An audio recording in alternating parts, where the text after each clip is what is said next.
O House of Paranauê tá de volta essa semana com o episódio As Joias do Coroa.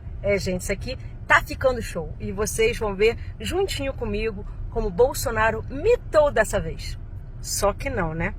A partir de agora vamos apresentar o conjunto de evidências e contexto que nos fazem concluir que Bolsonaro se beneficiou de presentes milionários recebidos pelo príncipe da Arábia Saudita, Mohammed bin Salman. E o que temos aqui é um grande quebra-cabeças com pelo menos 14 conjuntos de evidências que apontam para Bolsonaro como grande capitão de um esquema de muambas. Primeiro vamos relembrar como tudo isso começou. Em outubro de 2022, o militar Marcos André Soeiro, então assessor do ex-ministro de Minas e Energia do governo na época, Bento Albuquerque, chegou da Arábia Saudita em São Paulo e foi parado pela alfândega brasileira. E na sua bagagem havia um anel, um par de brincos, um colar e um relógio, avaliados em cerca de 16 milhões de reais. Eles foram entregues pelo governo saudita à comitiva brasileira como um presente a Michele Bolsonaro. No retorno ao Brasil, essas peças não foram declaradas à Receita Federal nem registradas como patrimônio da União, já que poderia se tratar de um presente de um governo para outro e não entre pessoas físicas. Sendo assim, essas joias foram confiscadas pela Receita Federal e ficaram apreendidas no depósito do aeroporto de Guarulhos. Em bom português, tentaram entrar com um patrimônio milionário no país na surdina. Seriam estas, sim, uma propinocracia das Arábias? Tá entendendo a referência, né? Mas vocês não acham que eu vou fazer um PowerPoint só por isso, né? Tem muito mais aí, minha gente. Essa foi só a primeira leva de muambas de luxo. E apesar desta apreensão, outros 2 estojos de joias conseguiram passar despercebidos pelos funcionários da Receita Brasileira. E só foram descobertos em março de 2023.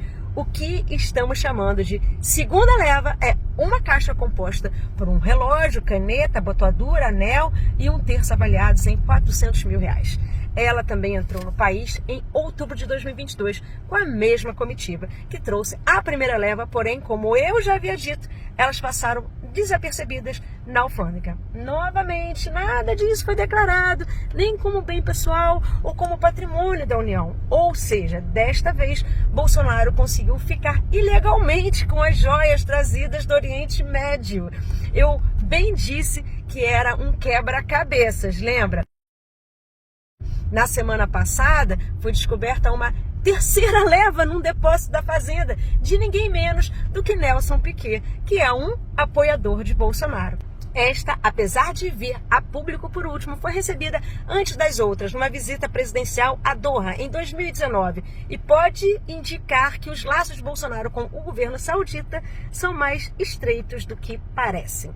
Eu acho no mínimo estranho um pacote com um Rolex, uma caneta, um anel, abotoaduras e um tipo de terço islâmico com um valor estimado de R$500 mil ser trazido pelo ex-presidente para o país, não ser declarado, não ir para a União e parar na casa de um ex-piloto de Fórmula 1, apoiador do tal capitão de esquemas. Vocês não acham? Bom, além de esconder milhões de reais, vocês acharam que Bolsonaro ia se contentar em perder 16 milhões em joias para a Receita? Desde a apreensão da primeira leva, lá em outubro, o ex-presidente vem tentando mover mundos e fundos para conseguir reaver essas joias. Foram mobilizados o Ministério de Minas e Energia, o Itamaraty, o gabinete pessoal do ex-presidente e até mesmo o então chefe da Receita Federal, o Júlio Gomes, que, por coincidência ou não, foi indicado para um cargo em Paris no final do mandato do capitão das muambas. E apesar de toda a pressão, os funcionários da Receita não cederam e as joias continuam armazenadas no depósito em Guarulhos. E além disso, já circulam na imprensa vários vídeos que comprovam a tentativa de extorsão dos fiscais. Então, vocês devem estar imaginando que medidas estão sendo feitas em relação a esse esquema, no mínimo bizarro. Bolsonaro achou que ia continuar feliz com o seu reloginho, graças a Deus, como ele mesmo disse. Mas não é bem assim que esse governo funciona.